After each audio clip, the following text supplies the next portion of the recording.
Ladies and gentlemen, hello and shoes off if you love Fightful Select, because this is the 205 Live NXT UK recap show. Usually that is available on FightfulSelect.com, but tonight is offered to you as a free preview of the premium service of Fightful.com. Where you already know about Fightful, of course, and perhaps you don't know about Fightful Select. First and foremost, perhaps you don't know exactly who I am. I'm Mr. Warren Hayes. I do stuff here sometimes, but I mostly do things over on Fightful Select. I do this 205 Live NXT UK recap every week, every Wednesday after the evening broadcast for us on the North American continent around 10 p.m. Eastern. And since it's WrestleMania week, we have decided to offer to you this preview of what you can get, of all the extra content you can get over on FightfulSelect.com, because you know on Fightful you get all the scoopsies, you get all the news, but then over on Select you get a boatload of extra content, like podcasts like the one I do here. You have Sean Ross Sapp, he already does like 7 podcasts a week. Well, he does even more on Fightful Select. He does the Fightful Report every Wednesday. You have Steven Jensen, who does the Weekender podcast, where he covers all things that have nothing to do with WWE. We have Q&A sessions as well that Sean sets up. Monthly retro reviews that I do with Sean. Those are a lot of fun. Dark match commentary, and there's news previews for members only. And the greatest thing is, the most spectacular, the one thing that will probably blow your mind the minute I tell you right here how much it costs to start, to get in, entry level. It's $5 a month, $5, come on. And that goes directly to supporting the good, fine work of everyone at Fightful. Not just the Fightful Select guys. Everyone, including Alex Pulowski. We even support Alex. So there you go. So, and I do these live, by the way. I do these live every Wednesday, just like tonight. We've got a few more people than usual in the chat tonight because the show is up for free. It's available over on Fightful. And I'm glad everyone is here. I want to give a shout out to Tim, who just gave a donation, a $5 donation, a super chat. I want to thank you for that, Tim. And there's a whole bunch of people here there's a whole bunch of people here tonight. So that's a lot of fun. So we're ready. We're ready to go. We're ready to talk about, in my opinion, I say this often on the show, in my humble opinion, the 3 top hours of WWE programming every week. They happen on Tuesdays and Wednesdays now. On Tuesdays with 205 Live, then NXT UK. Great stuff happening. Go home shows for all 3 programs, because we're heading into WrestleMania / Takeover weekend. And even NXT's UK is involved here. So, but let one thing at a time. One thing at a time, folks.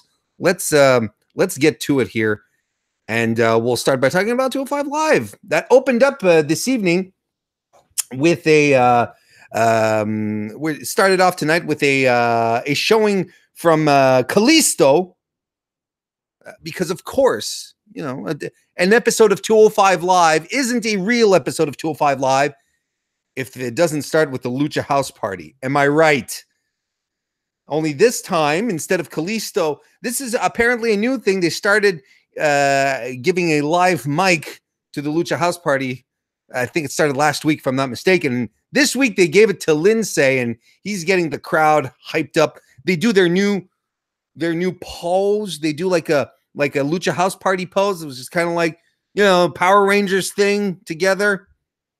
So they get the crowd all hyped up because we're starting off a match. We're starting off with Kalisto versus the newest member of the 205 Live roster, Oni Lorcan. I'm a big Loney Orkin.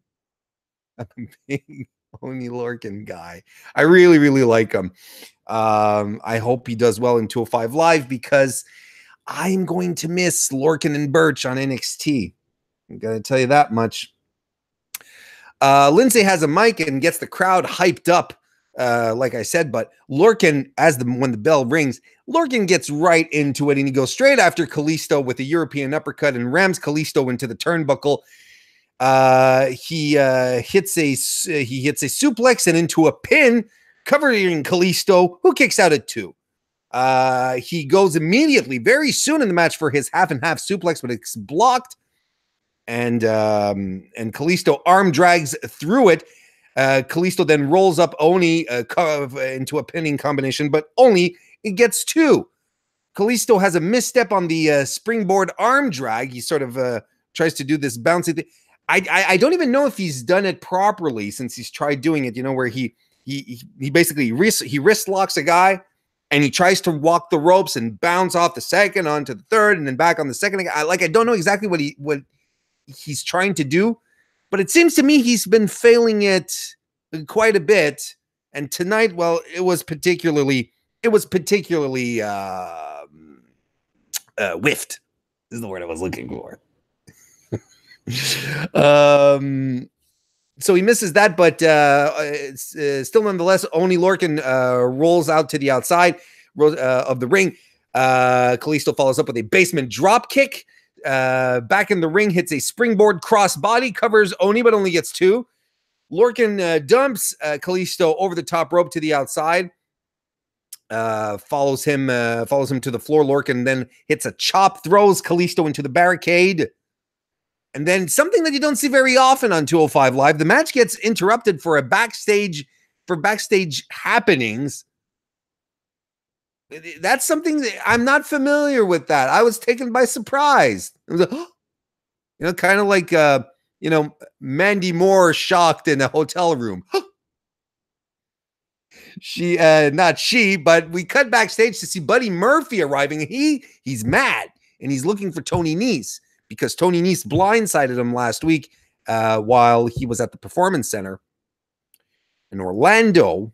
So he didn't take it. He's taken it to heart. Let's put it that way. He wants a measure of revenge. But then we cut back to the ring. I lost my space. Hang on a second.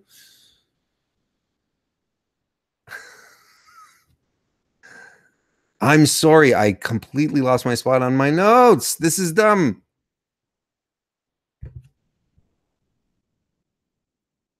There we go. Okay. We're good. So I apologize for that. I completely lost my spot. While Oni was so in the meantime, while we were seeing Buddy arriving, Oni has Kalisto in a waist lock. There's some groundwork that follows. Kalisto flips out of the waist lock and fumbles, trying to fall back on his feet. Kalisto wasn't having his best. This wasn't his best showing tonight. This was like we were going back to botchy Kalisto here. Didn't look really good throughout this match. He runs into Oni Lorcan, but eats a boot and a clothesline to the back. Lorcan covers him for 2. He whips him into the ropes, eats a knee, covers him again, but only gets 2. Kalisto tries to fight out of a chin lock, but Lorcan keeps driving him back down to the mat. Finally, Kalisto does eventually fight out of the lock. He kicks Lorcan springboard corkscrew body slam body flying crossbody.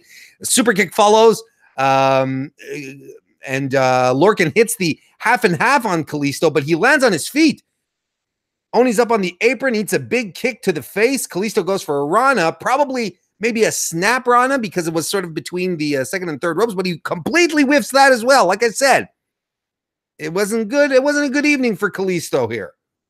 Kalisto tries to hit the Salina del Sol, but he took a little too much time and instead allows Lorcan a little time to recuperate and hit a European uppercut. He tries the half and half again on the apron, but Kalisto fights out of it. hits a super kick, does the Selena del Sol on the apron. Gotta admit, it was pretty cool, but he did hesitate a bit. You know, probably felt a little shaken, wanted to make sure that the move connected properly. It was a bit of a hesitation, but it still connected. And it looked good. He drags Lorcan back into the ring, covers him, but only gets 2. Kalisto then goes up to the top rope. Some shenanigans ensue. It ends with the Kalisto hitting or going for a 450, but, excuse me, Oni lifts his knees. And then he hits the half and half suplex, which connects nice and proper, covers Kalisto for the win. We're definitely setting up Cedric Alexander and Oni Lorcan. So Lorcan has to look good. I like Oni Lorcan, and the prospect of Lorcan and Alexander going at it again, I would be completely fine with that. 100% fine. Hope everyone's enjoying the chat tonight. I want to thank everyone for dropping by, taking a look at this free preview of Fightful Select. It's good. We cut back to Drake Maverick, who's backstage, and he's with Cedric Alexander, who's wondering why he didn't get his match with Oni Lorcan. And you know, it's because Drake noticed that over the past couple of weeks, he's had some hard-hitting matches, and he's concerned. He's concerned about Cedric Alexander's well-being, so that's why he's not getting a match. He's concerned about his health and his well-being. So take that, John Oliver. Tony Nese then is backstage talking about Buddy Murphy in the match at WrestleMania, but Murphy blindsides him. Exactly what happened last week. Murphy just takes him out, and they brawl. They start brawling all over the backstage area. And what I think is funny, as far as 205 Live goes, is whenever there's a brawl or shenanigans that happen outside in the ring, or outside the ring, I should say, like post-match, the fight, the officials, referees and officials are on them like that. You know, there's like, it's almost instantaneous. There's people running out to separate the wrestlers. You know, Drake Maverick established, you know, that he doesn't want his people getting injured over these fights. But here, they're backstage, literally where the officials are, and there's no one to be seen, and they brawl for a substantial amount of time, and it's only when they finally head out onto the ramp fighting with each other that the refs come out. But it was a fine brawl. It was a fun brawl. That they were laying into each other, looked very intense. I'm looking forward to seeing this match at WrestleMania, of course. Of course. Who isn't? I'm a big fan of Tony Nese. I adore Buddy Murphy. It should be a fun one. And this segment ends, by the way, with Tony Nese hitting the running knees on Buddy Murphy and leaving him laid out. It's probably a sign that Murphy's retaining at WrestleMania, and I am fine with that. Our main event is Akira Tozawa versus Mike Kanellis, who is still trying to get some wins going, get some momentum building. You know, trying to shake off those cobwebs. Maria Kanellis is obviously out with Mike Kanellis, and Brian Kendrick is out with Akira Tozawa. So they each have their own pretty person in their corner. I mean, Brian Kendrick, still a good-looking guy. He's always been a very good-looking guy, right? Spanky? There's some ground game to start here between both guys, and there's a bit of a stalemate until Mike Kanellis grinds a side headlock on Tozawa. Tozawa busts out, though, runs the ropes, and leaps all over Kanellis, tries to lock him into an octopus. That doesn't last very long. He stomps on Kanellis. He hits a drop kick. Tozawa then runs the ropes, and actually, Mike Kanellis on the dropkick falls to the outside. Tozawa runs the ropes for a dive, but Kanellis runs right back in and goes for a kick, which is caught by Tozawa. And Kanellis then eats a lariat for his trouble. Tozawa starts stomping on him some more. Tozawa is on the outside of the ring. He eats a chop by Kanellis and a straight right hand to the face. We go back into the ring. Kanellis covers Tozawa, but only gets one. Kanellis works over Tozawa some more, hits a suplex, a vertical suplex, follows immediately up with another one, and hits a third. Covers Tozawa, this time gets dos. Kalisto then runs the ropes. Tozawa goes for a head scissors, but Kanellis drops him with a nasty power bomb. Like, it wasn't exactly perfectly executed here. Kanellis kind of landed on Tozawa's ass. It didn't look comfortable. Covered him, but only got two. Tozawa then fights back, tries to lift Kanellis into a fireman's carry, but Kanellis wriggles out of it. He then hits a head scissors on Kanellis, driving him face first on the second turnbuckle. Or was it the third? It doesn't matter. Missile dropkick follows from Tozawa, who covers Kanellis again for two. Kanellis hits a back body drop on Tozawa, who lands on his feet. He lifts Kanellis into a fireman carry finally, and face slams him. Basement kick to the face follows, covers Kanellis, only gets two. Tozawa charges Kanellis, running the ropes, and Kanellis reverses with a big spine buster, covers Tozawa for 2.9. Kanellis and Tozawa avoid some more strikes until Tozawa gets stuck in an octopus. Until Kanellis gets stuck in an octopus, I mean. But Kanellis lifts Tozawa up, walks across the ring, and basically kamikazes himself over the top rope. Both he and Tozawa just tumble over the top rope to the floor. That's a good way to get out of any move. We're going to head a little, Kanellis on the outside hits a nice draping neck breaker, over the barricade on Tozawa. That was really, really nice. And then Brian Kendrick was sort of around checking on his friend. Kanellis just like decks him right in the face.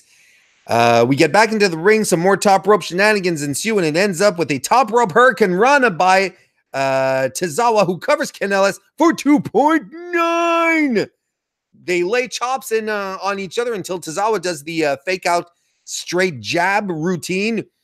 He runs the ropes, eats a boot. Kanellis then runs the ropes and he eats a boot, a super kick, a spinning roundhouse kick, and both guys are down. We head into the ending sequence here where Tozawa hits a German suplex on Mike Kanellis. He goes up top. He gets thrown off the top rope by Kanellis. Kanellis rushes him, but he eats a big kick to the face.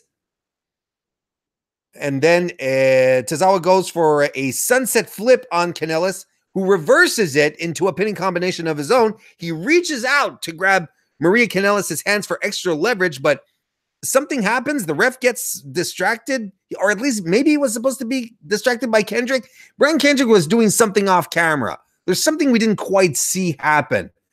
But the referee saw that that Maria Kanellis was holding Mike Kanellis' hands, which allowed Tozawa to take advantage of the situation, reverse the pin, get the win, and leave. Of course, that's what you do when you. But he won. Akira Tozawa won the match, stole one from out of your boy Mike Kanellis here. I'm not sure what the storyline is, and I'm not sure exactly where they're going with the Mike Kanellis thing. I'm not quite sure. Maybe a few weeks ago, I would have said, "Oh, he's gone, he's leaving," but I don't think he's leaving anymore. I think he's still sticking around. So that was fun. This was, it was a fine show of 205 Live. Not my favorite. This last match here was very hard hitting. Tozawa and Kanellis had a very physical match. I liked it. And the show ended with a package hyping up Nice versus Murphy at WrestleMania this weekend. And if you want to know what my prediction is for the match, well, I sort of spoiled it a little earlier. Pretty sure Buddy Murphy is going to retain. I think it's going to be a great match. Since last year, I've been hyping up Tony Nese. Nese is a fantastic wrestler. He's had nothing but great matches last year.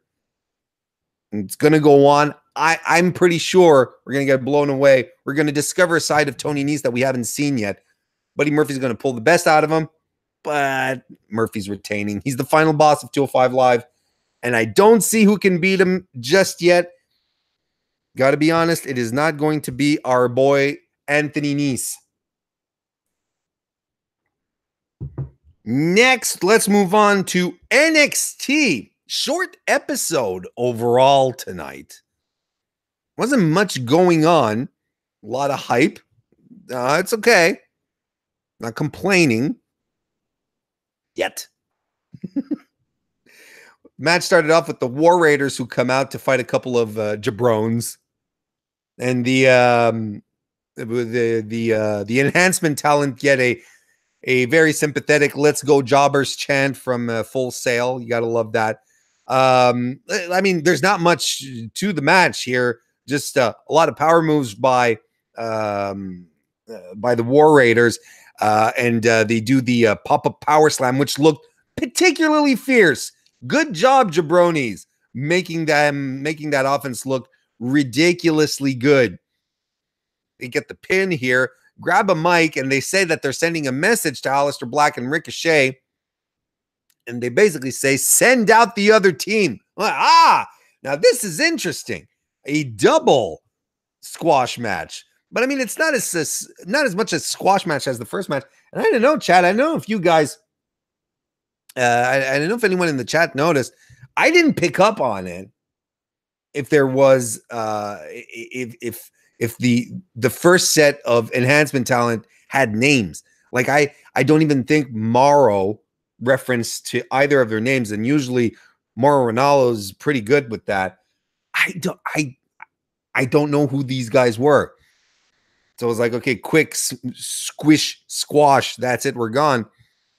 But the next team that came out were Cesar Bononi and Adrian Yaoud, which are, well, they're in developmental. We know who they are. Maybe not the most successful track records as far as win-loss ratio goes, but I mean, these are not your run-of-the-mill vanilla jobbers here. They hit the ring, and Bononi starts off with Hansen. He actually hits the big guy, and he completely no-sells his offense. Hansen does his cartwheel and takes Bononi down. Yaoud runs in with the clothesline himself. Well, he gets clotheslined down. And this, again, not much here. More power moves, ends with the double team leg drop. And that's that. That's your War Raiders match. I forgot to mention that the War Raiders did come out with their main roster ready Titantron. Did you take the time to look at their Titantron entrance? Woo! There's a lot of production value that went into that. They did not leave. They did not leave the interns do that one. Oh no, siree. So that's basically your setup for their takeover match. Just as simple as that. Next, we get a package hyping up the Pete Dunne and Walter match at TakeOver. But more interesting than that, a little more interesting than that, because I mean, I don't want to take anything away. Pete Dunne versus Walter is one of the matches I am most looking forward to over the weekend. But still, nonetheless, Candice LeRae gets a promo. She gets mic time. She actually gets some mic time. Now, do you think there's two answers, folks, the A or B? There's two answers to the question that I will ask you right now. During this promo, will she talk about her husband, Johnny Gargano? Yes or no? Well, of course, the answer is yes. She's going to talk about it because it's all it seems he can do with her. You know, she's coming into Full Sail. Hey, Candice, you know, your husband, he's got a big match coming up. What do you think about it? I'm so a little proud of him, which he probably is.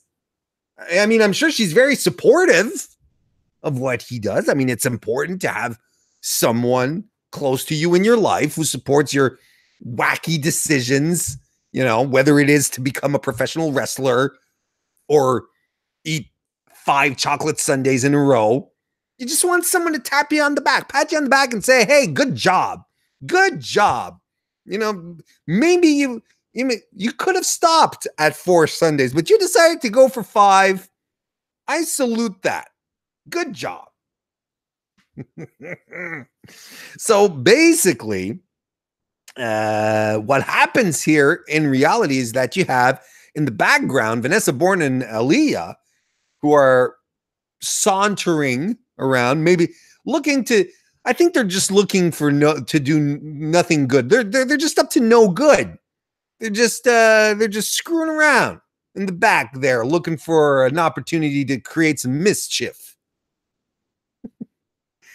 And they see the opportunity with Candice. They walk up to her and they just say some nonsense. But it ends up with Candice LeRae challenging Aaliyah to a match. Later on, we will find out during the course of the evening that Aaliyah and Candice LeRae are going to have a match, well, a dark match at TakeOver, but which will air in a couple of weeks or next week, which is exciting. Is this finally the start of the push for Candice LeRae? The one that let's say we.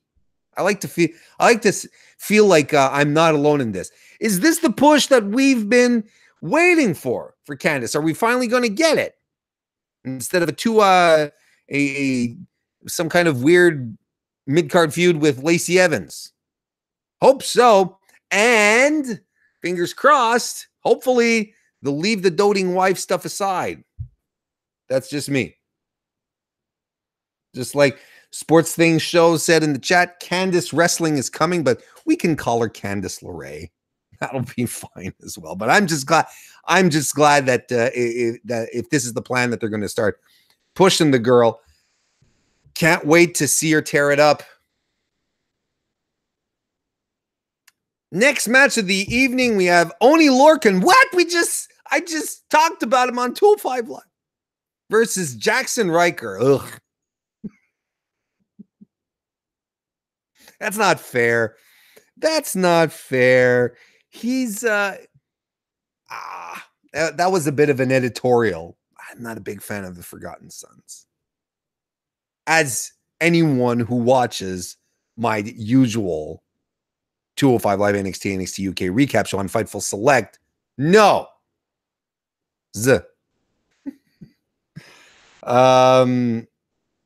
So basically here, the match starts and Riker no-sells some of Lorcan's chops. He no-sells a shoulder block and he drives Lorcan to the mat. He does a hanging top rope slam. Lorcan falls to the floor. Birch goes right after him over both. Actually, when Lorcan is on the outside, Birch like zooms right in to protect his pal, and he's jaw-jacking at Blake and Cutler, who are on the outside, the two other sons that have been forgotten.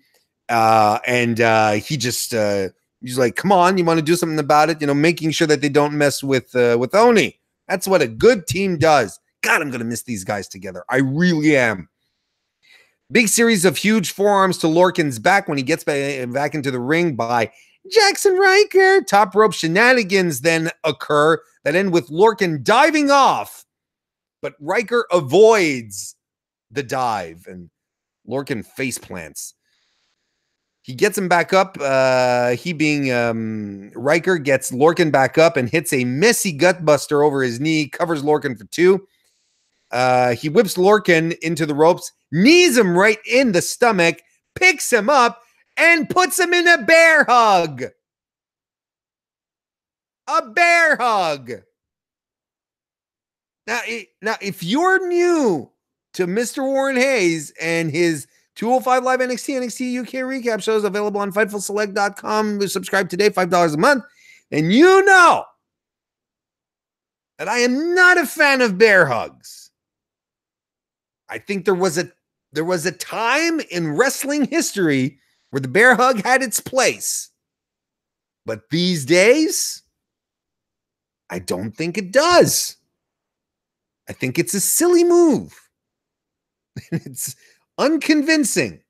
So, of course, a silly move should be used by a silly wrestler like Jackson Riker. Oh, I just was not surprised when he pulled that out. But Lorcan eventually fights out of it, fights back with some chops, running European uppercut on Riker, and another driving Riker into the corner.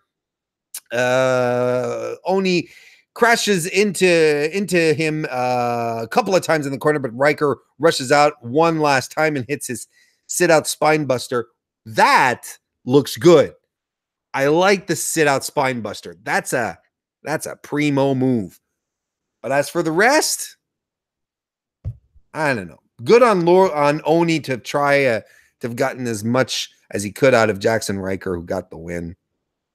Godspeed to you, Oni, on 205 Live. I hope you find your footing there. Anyway, I've said it enough. I'm going to miss Lorcan and Birch. Just going to say it one more time. Next, we get an Adam Cole and Johnny Gargano hype package for the NXT Championship match at TakeOver this Friday. We get the same type of package with Velveteen Dream and Matt Riddle. You know, when you think about it, Matt Riddle and Velveteen Dream could actually be friends. Like, they have the same vibe. Like, they would actually, I don't know what their beef is, really, because they're two very similar types of characters. Very chill, very, laid back. They have the one-liners, the quips ready, very charismatic. I don't know, man. I would just say, send them both to TGI Fridays. Just have them, have them sit around and work out their differences over a seafood special. I have no idea what they serve at TGI Fridays. I've never been to a TGI Fridays. I've just threw out that reference there because I feel like everyone at least knows remotely what it is, but I couldn't tell you what they serve there. Maybe they have dinner rolls. Well, they probably do have dinner rolls. Do they have like a salad bar? It doesn't matter. And then there's a recap of the Dominic Dijakovic, Keith Lee stuff, which had been planned. We were supposed to see this match. Keith Lee basically saying, well, shit happens. It's not going to happen. We were bumped off the card, but it's going to happen in 2 weeks. I'm still okay with that. I'm going to be frank and also Warren, but honest with you as well. It was a little strange because I really thought that they were going to build Keith Lee and Dijakovic for TakeOver, because it's PWG all over again, right? It's Ebola, 2017, right? Wasn't it 2017? And that was crazy, amazing. And I really thought they were going to build that for TakeOver. I mean, I'm not complaining. I love the TakeOver card. Don't get me wrong. Next week we're getting a TakeOver Dark match between the Street Profits and Fabian Aichner and Marcel Bartel. both the two teams who both should have advanced in the Dusty Classic. Have I told you guys yet how weird the booking was of the Dusty Classic this year? How I thought it was strange, because it was.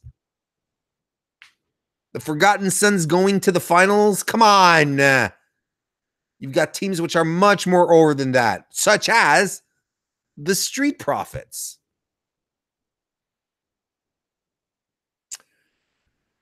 And then we lead into our main event of the evening, which was headlined by Kairi Sane versus Bianca Belair. By the way, Chad is clarifying to me that a TGI Fridays is basically like an Applebee's. And for the record, I've never been to an Applebee's either.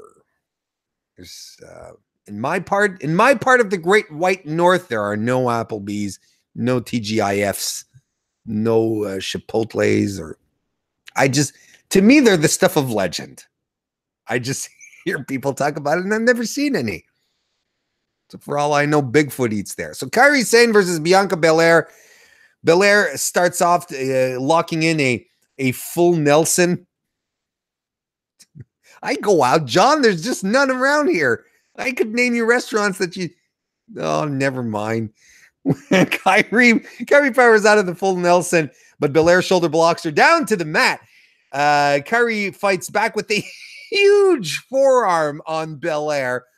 Belair then she goes up top, but Belair avoids her. Instead, Belair eats an interceptor spear, a basement drop kick that sends her down and against the ropes, and a sliding D follows. Then Belair is on the floor. That was a great sequence from Kairi Sane, but it didn't even end there. She hits a flying kabuki elbow off the apron onto Belair. I mean, this is why you love Kairi Sane. The pace that she can that she can work at, the things that she can string together. Why isn't this woman on main roster yet? Well, it's coming up. She's almost there, I think. Back in the ring, Kairi goes for the anchor, but Belair is able to escape it. She hits a big power slam on Sane, covers her for 2, stomps her on the corner, hits a forearm, covers her again for 2. And then Belair gets Kairi all tied up in a nice abdominal stretch. I really liked it.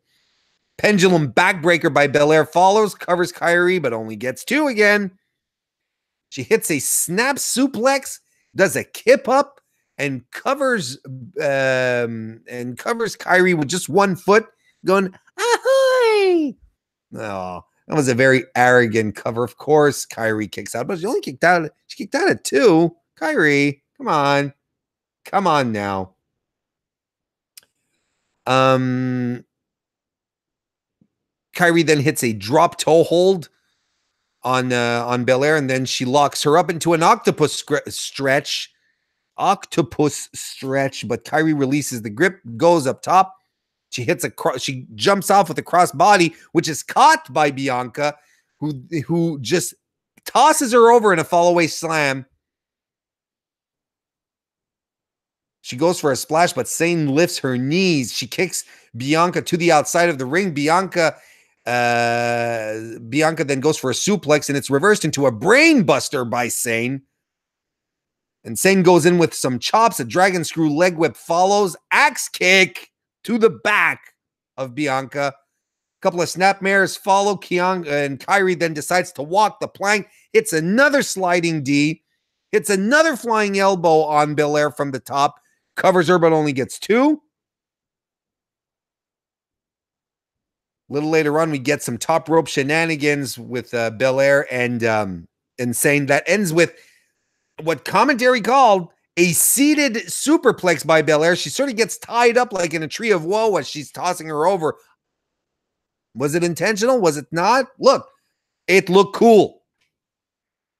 Belair gets, so she hits the seated superplex, then jumps right off and hits a standing moonsault on Kairi, covers her, but only gets 2. Kairi tries to apply a triangle on Belair, but she gets deadlifted for her troubles, gets slammed down, and then arrives your queen and mine, spades or not, Shayna Baszler, along with the horsewomen, and they attack both women here. They attack both Kyrie and Belair, and in comes for the rescue Io Shirai. She fights back the horsewomen on her own. Belair and Sane go at it, and then here's something surprising: the entire locker room runs out, and they all seem to gang up on Shayna Baszler here. But meanwhile, while all this is happening, Belair gorilla presses Lacey Lane and tosses her onto everyone on the outside of the ring. Io then gets into the ring. Io Shirai gets in the ring. She knocks Belair out, goes up top on the top turnbuckle, and moonsaults to the outside onto everyone. And Io is last woman standing here. I don't think her chances, I think that seals her fate. I don't think her chances are very good at this point. But Io does grab the title. She celebrates in the ring. That's what this was until the schmaz. It was a fun match. I found Kairi Sane and Bianca had great chemistry. I thought they worked really, really well off of each other. It was a fun match. You should take the time to check it out. As we're going to talk about in NXT UK, I found that the women shone. Everything was great with the women. But I mean, it was definitely a go-home show. There's nothing more we can say about that. Want to talk about predictions? We'll talk about predictions at the end. Just a quick overview of predictions, because I will be doing my own prediction show tomorrow on my own YouTube channel, youtube.com/Mr. Warren Hayes. And I'll be joined by Omega Luke of the Omega Luke podcast. And we'll be doing our takeover predictions if you want to check that out. 4 p.m. Eastern. It'd be nice if you drop by. But in the meantime, before I get sidetracked thinking about tomorrow, I'm going to talk about NXT UK. I'm going to start with Kenny Williams and Amir Jordan versus Marcel Bartel and Fabian Aichner, the European Union. You know, maybe all this, you know, they kind of created the European Union. When I say they, I mean WWE, you know, Aichner being Italian and Bartel being German. All in this, you know, to fuel this, taking a page out of current headlines in the UK, you know, with Brexit and all that. But Brexit's not happening. I don't know what's going on. Like I'm following it by, just tidbits, but it's not happening. You know, for all intents and purposes, you know, it looks like the UK is going to stay in the European Union. So there's no real feud to be had here. Anyway, as far as feuds go, we have one going on in the ring right now. Bartel and Jordan start off, and quickly Bartel starts working Jordan's limbs. Jordan powers out with a pair of drop kicks. He showboats after hitting those drop kicks, and he gets a double chop to the throat by Bartel for his trouble, and I guffawed. Aichner comes in with some super stiff chops. Williams then comes in, tries to go for some head scissors. Aichner blocks the head scissors attempt. Williams tries to reverse. It doesn't work, so Williams then attempts to run the ropes again, and then the head scissors on Aichner works, and he falls out of the ring. Williams then runs the ropes, but Bartel steps right into the middle of the ring to interrupt his momentum. And he sort of puts his hand behind his back like he typically does. And he points out his hand and says, no, you're not going to dive here. And then Amir Jordan comes in and they start arguing with Bartel. But oh, what a couple of ring technicians Bartel and Aichner are. Because while they're arguing, while the baby faces are arguing with Bartel, Aichner sneaks in from behind and clotheslines both Williams and Jordan to the mat face first from behind. Aichner then beats Jordan down some more, and Jordan is your babyface in peril for the remainder of this match. Bartel comes in, does the same, cutting him down. They tie up Jordan and do their nice their nice combination. They tie him up within the ropes. Not exactly a tree of woe, but then Bartel runs and hits a sliding drop kick onto Jordan, and at the exact same time, synchronized, Aichner runs on the outside of the ring and he hits a drop kick. So they both simultaneously arrive with that move. They got to give it a name. They have to give some kind of name, because I can't spend my time explaining that move every week. Damn it. A sliding elbow is avoided by Jordan, who eventually does get the tag to Williams, who hits a springboard back elbow on Bartel, a jumping elbow, and he also bulldogs Bartel face first on the turnbuckles. He fights Aichner off as well, hits a DDT on Bartel, covers him for 2. Williams then hits a springboard back elbow on Aichner, still keeping him away from the match. Wrecking ball drop kick on Aichner connects, but Bartel hits a drop kick to Williams back, who falls out of the ring. Jordan, though, flies off the post to the floor. Aichner catches it in a body drop, not a cross body, excuse me, a cross body, not a body drop, but a cross body. But Aichner catches him. God damn, Fabian Aichner's a strong dude. And to think Fabian Aichner was in the Cruiserweight Classic, guys and gals. Aichner catches him and takes out Jordan. Then spinebuster by Aichner follows with a football kick by Bartel, square in the face. They do a double team where Bartel tosses Williams off the turnbuckle into a suplex. But Williams rolls Aichner up, and Bartel thought the thing was won, so he couldn't come in to break up the pin fast enough. And Williams and Jordan sneak a win off the European Union. I was a little surprised, but then again, we'll understand a little later on why they're doing this. Rodzi backstage. Rodzi, I love him.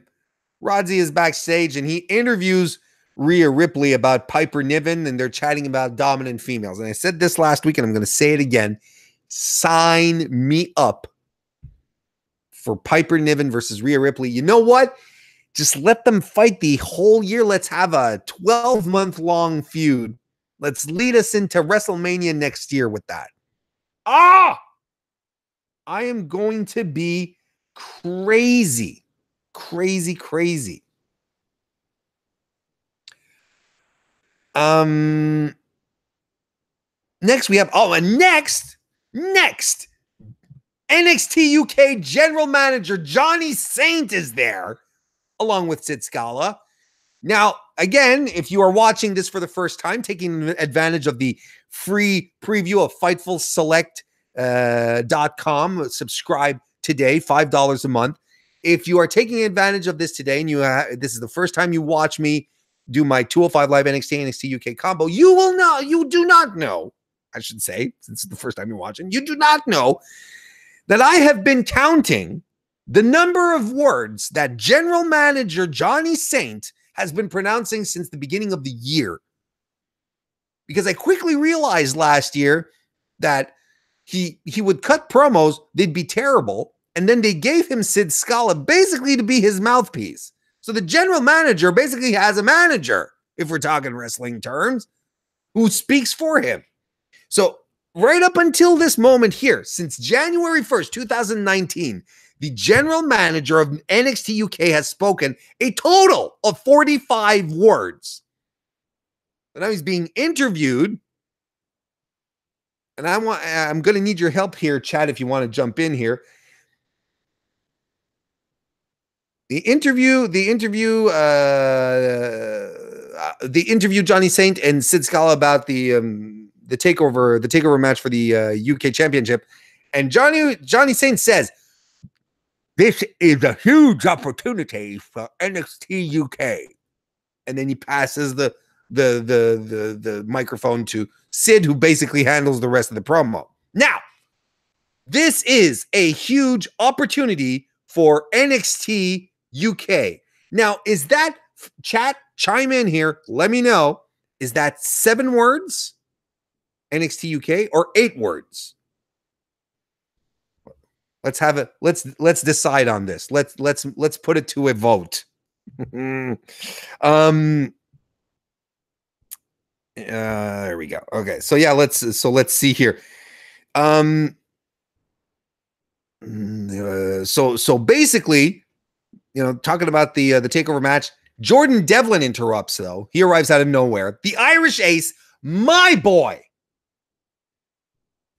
And he says he wants to know why Walter arrives, jumps the queue over him being the the MVP of NXT UK. And you know what? He's right. He says, I pushed Pete Dunne to his limit, and he did one of the criminally overlooked best matches of 2018. If you have not taken the time yet out of your lives, people, to go take a look at, to see Jordan Devlin versus Pete Dunne from NXT UK, I want to say it was in October, might be November, early November. You are missing out on a treat of a match. So basically he says he'll be watching that match attentively. I can't wait. Or whatever. It's either we get Pete Dunne versus Jordan Devlin 2, which is fine by me, or we get Walter versus Jordan Devlin, which is going to be awesome as well. So chat basically, I think, is angling for 8 words. So basically, that means 53 words. Johnny Saint has now spoken a complete total of 53 words since the beginning of 2019. Good on him. Next, we had Isla Dawn versus Kaylee Ray. This was a good match. This was fun. Ray comes to the ring full of swagger. She had a great, I loved her attitude. And she starts working on Isla Dawn's left arm, like straight out of the gate. Isla tries to reverse. There's a couple of pin reversals that happen, but Ray keeps working the left arm some more, tying it around the ropes. She starts, she grounds her on the mat, twisting it around. Her game plan is spot on. She wants to work the arm. That's what happens. She wrist locks both arms down on the mat for a cover, but Dawn to kick out of it. She not only kicks out of the cover, she kips up. That was cool. It looked really, really good. Ray lands a huge forearm on Dawn, drags her over the apron, but Dawn counters with a strike of her own.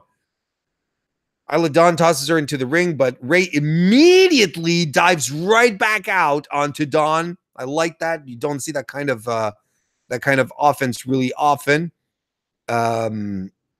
She hits a short arm belly to belly back. Isla Dawn hits a short arm belly to back suplex, covers Ray for 2. But it comes to an end with a super kick by Kaylee Ray and the Widow's Peak for the win. That was a great match. It was a short match, but the pace was great. Everything looked credible. Nice submissions, hard hitting, and quite possibly Isla Dawn's best match since coming up to NXT UK to date. So good. It's a win all around. It's a win all around. It was a good match.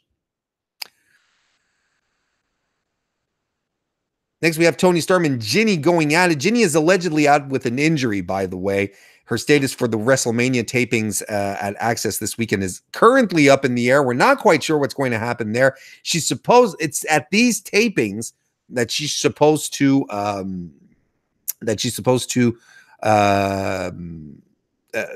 are supposed to be aired in a couple of weeks to get Toni Storm versus Jinny for the NXT UK Women's Championship. Well, we'll see what happens. Everything's supposed to be taped this weekend. We shall see. It'd be a crying shame because we would be blessed to get some more Ginny and Tony Storm fighting each other. We have the grizzled young veterans dressed in their best, in their Sunday best, come to the ring. Basically, just to put over the fact that they are, that they don't think that Kenny Williams and Amir Jordan are worthy to get a tag team title match, just because they got lucky on a couple of matches. Because let's not forget, in a promo last week, Amir Jordan had Kenny Williams promise that if they won, they won their match against Bartel and Aichner, that they would go petition Johnny Saint for a title shot. And we'll see what happens here. But Gibson doesn't think they're worthy. Zach Gibson, hell of a mic worker. You know, I sort of took a minute to appreciate it this evening. Man, that guy can go. And what heat. Next week, we're also getting Travis Banks versus Cassius Ohno. That should be fun. And our main event is Joe Coffey versus Trent Seven. The match starts off with a show of strength from Joe Coffey, who no-sells one of Trent Seven's chops. He blocks another. Seven gets some more chops in and hits the fake-out DDT. Covers Coffey, but only gets 2. Leg drop follows, covers, but only gets 2 once again. He goes for the figure 4, but Coffey fights out and rolls to the outside. Smart. Seven tries to go for the dragon suplex on the outside, on the floor, but he gets rammed into the barricade by Coffey instead, who beats him up some more on the outside. He wraps Seven around the post, bends him backwards. Very convincing stuff. It looked nasty. Joe remains in control when they're back in the ring and gets him into a bear hug. A bear hug. This is 2 bear hugs that I had to sit through in one evening. Guys, I love doing these recaps for you, but holy smokes. It's testing my patience. Coffey then hits a belly-to-belly overhead suplex, takes Seven down with a gut wrench, beats him down some more, and he hits a few knees to a fallen Seven as well. Trent Seven starts fighting back, hits a back body drop, some chops, a dragon suplex, gets a cover on Joe Coffey, but only gets 2. He clotheslines Coffey to the outside, and he runs and dives onto Joe. Seven goes up top. Spinning senton is missed. I'm not quite sure what that was exactly. I'm calling it a spinning senton, but it's probably named something else. A big lariat by Joe ensues, covers Seven, but only gets 2. Let's see here. We're going to move on a little. We're going to move on to the end here. Joe Coffey goes for a springboard flying axe handle that misses Seven, but Trent Seven hits the 7-star lariat and connects hard, covers Joe Coffey for 2.9. Seven can't lift Coffey because he's been working his back for the entire proceedings here. So instead, he hits a power bomb. Joe hits a power bomb on Seven, covers him, gets 2, and reverses into a single crab.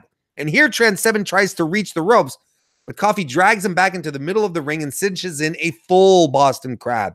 Trent Seven tries to reach the ropes again, but Coffey drags him back. I'm pulling out my best accents here. Drags him back to the middle of the ring again. And that's that. Trent Seven can't handle it anymore. He taps. Joe Coffey back to his winning ways. That was a fun, hard-hitting match as well. You know, this episode of NXT UK, from top to bottom, was really good. And if there was ever one episode that you said, this would be a good jumping on, you know, I'd like to get into the brand, what's a good jumping on spot? This one right here. It was a lot of fun. It was a good time had by all. Quick predictions for NXT UK. Not NXT UK, but NXT TakeOver this weekend. Matt Riddle versus Velveteen Dream. I think they are going to put the title on Matt Riddle because I'm part of the conspiracy theory that thinks that Velveteen Dream is moving on to main roster. I'm pretty sure of that. Aleister Black and Ricochet versus the War Raiders. With all the attention that Ricochet and Aleister Black are getting on main right now, I don't see them winning the titles and sticking around NXT much longer either. I think a nice dominant win by a real tag team makes absolute sense, and this should be a really, really fun match as well. Fatal four-way for the NXT women's title. Shayna Baszler, Kairi Sane, Io Shirai, and Bianca Belair. This one is really hard to call. It is really, really hard to call. And I probably would have moved a little closer to Io had she not been the last woman standing tonight. Guys, I kind of think Shayna Baszler is going to retain. I kind of think she's going to retain, but I'm not 100% convinced either. But I kind of think that's what's going to happen. And then we have the NXT UK Championship being defended by Pete Dunne and Walter.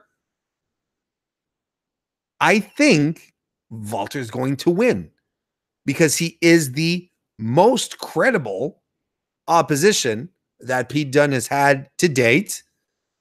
Pete has had an extraordinary record-breaking run, and there is no reason why he can't win it back at an NXT UK takeover in a couple of months.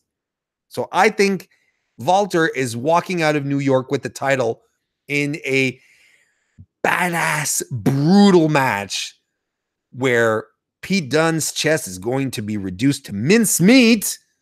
And finally, Johnny Gargano versus Adam Cole to crown a new NXT champion. First of all, I am really glad that Adam Cole is finally in this kind of position in that kind of match. But, geez Louise. I said, geez Louise. You have to give it to Gargano. You do. You just do. With Ciampa being out with an injury, I don't think you call him up just yet. I don't. You still need if the NXT brass is moving up Aleister and Ricochet to main. I don't know if you do that just yet with Johnny Gargano, but hey, we could all be surprised. I don't know what's going to happen, but I really think that this is a crowning moment for Johnny Gargano. So guys, we're going to wrap this one up here. We're going to put an end to this. And again, just in case you want to hear my more detailed thoughts on this podcast, on my predictions, by the way, just before we do end up, I'm doing a prediction show tomorrow on my YouTube channel, youtube.com/Mr. Warren Hayes. But you know what? If you did enjoy what you just saw right here, well, this is just a smidge of what you get when you become a Fightful Select member. Just go check it out. FightfulSelect.com. Starts at $5 a month and you get a whole bunch of content. Check out those tiers. There's physical rewards. There's all sorts of great stuff. It's not just me. I'm just a humble host that accompanies you through a few enticing moments where we talk about how cool wrestling can be. So check it out and feel free to support Fightful. That is the best way to do it. And we appreciate all of our members and future members. We already appreciate you. So thank you all very much for joining me this evening, for joining us in the chat. It was a lot of fun. And we'll see you next time.